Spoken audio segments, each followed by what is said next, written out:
Eto mga paps, no, meron tayong bubuksan dito. So wala tayong biyahe, kagigising ko lang kasi medyo maulan sa labas ngayon, no. Ilang araw nang maulan.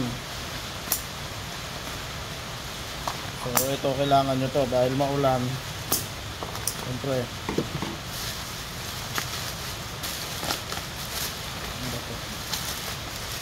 kapal naman ang balot na to. So safe siya kasi makapal yung balot, no. Huwag lang sigurong ano na talagang maibabagsak ng matindi kung ano ba to. Yun, ang dami naman ito, ang dami ng gear. Ang gear ito na yan. wala na. So ito mga paps, no, yung binili ko yung plain lang. Ito yung new version ng ating mga mudguard sa mga naka Honda Click. Ayan. Hibikerum. Oh, made in Japan, no. Uy, Hibikerum, made in Japan. Dito nga natin, no. Ito yung mudguard o ang tawag dito, rear fender ng ating mga Honda Click na mas in-extend, mas pinahaba. So kung meron na kayong nabili noong una na mga rear fender, kaya ito po mahaba. Kung ilalagay ko sa yellow box, kung i-check nyo sa yellow basket, ito yung new A, new B at saka new C. Yun yung hanapin nyo, no. So pakita ko sa inyo kung ano yung sukat nito dito sa pinaka tuktok hanggang dito.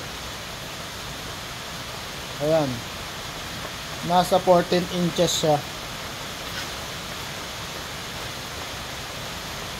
or 36 cm, 36 or 35. Ayan po yung ano niya, sukat niya, no. Kung dito naman natin susukatin sa gilid, kawit natin dito. Ayan, sutin natin. Ang dami yung girl. Ayun, nasan ba yun? Nasa 19 inches or 48 cm. Kita ba? Ayun. Ayun, o, 19 inches, 48 cm. Mahaba siya, mas mahaba. So meron siyang tatlong version. Merong forged carbon, may carbon, at saka itong plain. So ito yung plain, mas mura lang kasi ito eh.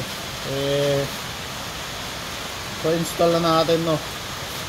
Ito yung ilalim niya, ito yung side niya, tapos ito yung ibabaw, ito yung kabila. Ito yung meron siyang design para dun sa spring, naka curve, no.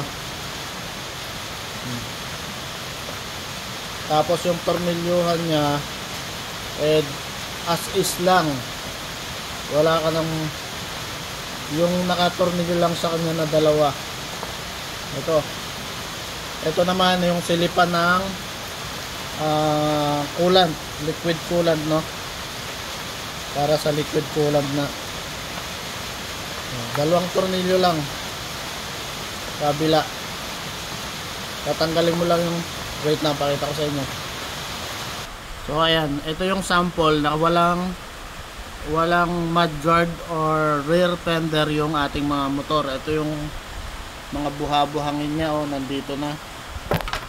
Uy, nalaglag na. Tapos ito yung silipan ng liquid coolant.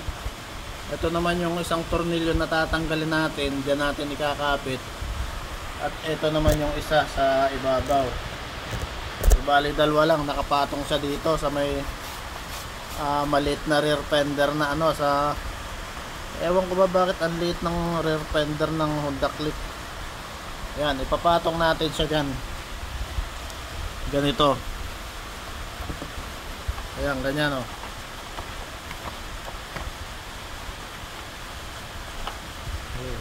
Dami yan. Basta yan, ganyan yan. Ayun, doon.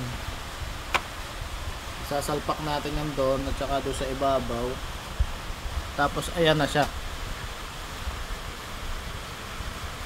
Oh. Ganun kasimple, ganun kadali.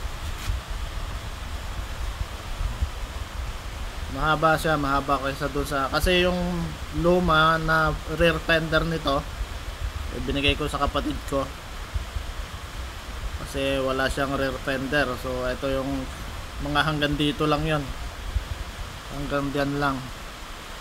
Parang mas mataas to, mas mahaba to ng mga 3 inches.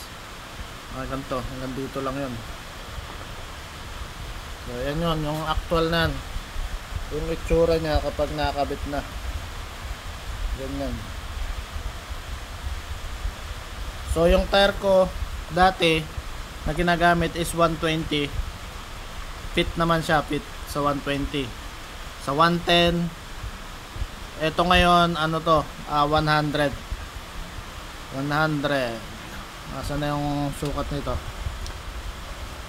Ayan o, 100 ngayon. So mga naka-stock na pipe, sa mga naka-stock na pipe.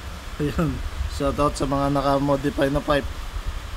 Mga naka-stock na gulong, sakto lang din. Sa mga naka 110, sakto din yan. Tsaka sa mga naka 120, hindi yan sasabit. Subok na yan.